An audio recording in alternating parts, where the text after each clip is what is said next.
tour actually starts on Colden Avenue and the intersection of Allerton Avenue.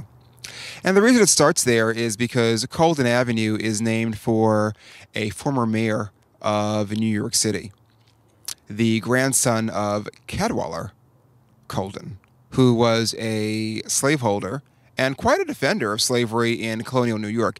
Cadwallader Colden was a lieutenant governor of New York State during the British colonial period, and he wrote that basically what a lament it was that Africans were in New York City, but we have to have them here because the cost of hired labor is so exorbitant that we're just going to have to keep slavery around because that's the only way we're going to be able to run the place.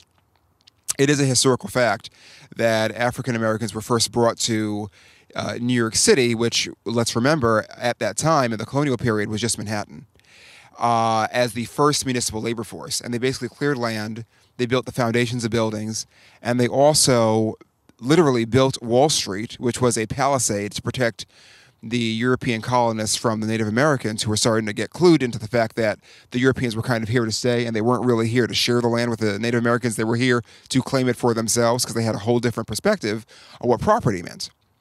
Native Americans didn't own land.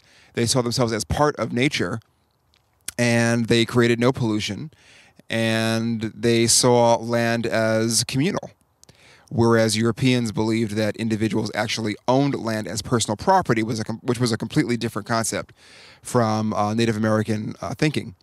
So as the tensions of these two cultures living side by side became untenable for the Europeans, they erected this wall, which was Wall Street, which was built by Africans, and that's one of the early projects that the Africans who were brought here worked on. It's also the case that Africans built the first piping for the public water supply, and so much else. So Cadwallader Colden from Scotland, by way of Ireland, was an administrator of the British colony during that period. His grandson in the 1800s becomes mayor of New York City, but before he does that, he's actually the assistant attorney general for what becomes the Bronx, for Lower Westchester, as well as Suffolk, Queens, Richmond, and other counties. So basically, everything we think of as greater New York, not including Manhattan originally. Later on, he becomes district attorney for Manhattan as well, but that comes later on. So shortly after this earlier period where he's assistant district attorney, he gains membership around 1812 to something called the New York Manumission Society, which is a group of New Yorkers, largely Quakers, and quite frankly, quite a few of them slaveholders, who recognize that slavery is not sustainable morally.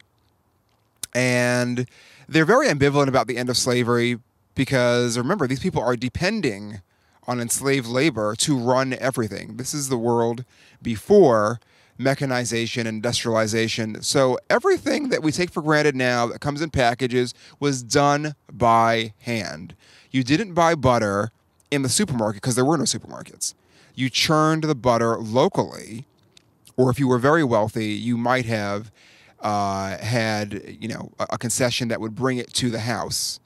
But all of this stuff was done by hand. It took a lot of people to run the British colony, and then eventually, once America became independent through the American Revolutionary War, to run the United States of America. So that labor has to come from somewhere, and the only available source of labor, because not enough Europeans wanted to come here, was to steal people from Africa, who for various historical reasons were available. We could talk about that in another address. But for our purposes here, Cadwallader Colden had this grandson who became mayor after he had been an active member of the New York Manumission Society. So that's why we're starting the tour here at Colden Avenue. And we're just going to take a walk along Allerton Avenue to the west, looking toward the train tracks of the 2 line, which is officially called the White Plains Line, but that's where the 2 train runs.